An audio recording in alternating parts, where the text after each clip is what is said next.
Doctors at El Paso Children's Hospital are speaking out. In a statement, pediatricians and pediatric specialists say they'd like to share their perspective on the financial dispute between Children's and University Medical Center. You see, UMC says Children's owes it more than $90 million. Children's has contested it owes it much less. And joining us now is Dr. Stephen Ross, one of the doctors who signed the statement. And Dr. Ross, you are a pediatric radiologist? Yes. Okay. Yeah. So tell me, why did you feel that it was necessary to send out this letter? Well, we feel like the UMC's side of the story gets out quite a bit, but that children's side doesn't get out, and that sometimes maybe people don't really understand the importance of having an independent children's hospital in El Paso. And as doctors seeing the patients, we definitely understand that, so we want to make sure everyone could hear our point of view.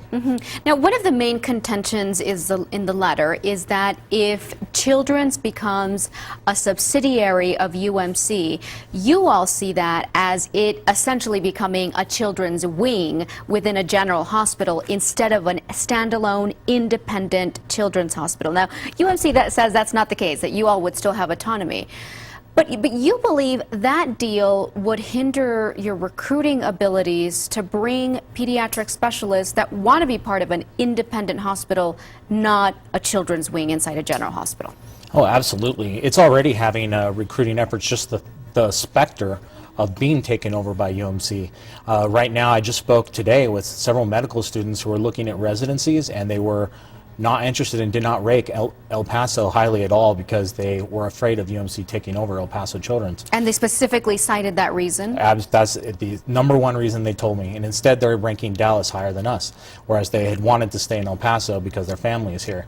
Instead they're leaving. No, the county says that you would still be able to maintain you would have a separate corporate structure, a separate CEO, a separate board of directors, that you would still be independent, but a subsidiary of UMC, but still have your autonomy. You don't think that that'll be the case? No, definitely not. I mean, the question is who does the CEO report to? They're asking that our CEO report to UMC's CEO, that our board report to UMC's board. When that happens, that means that the financial decisions, when push comes to shove, are going to be made by the adult hospital's board, the adult hospital's CEO.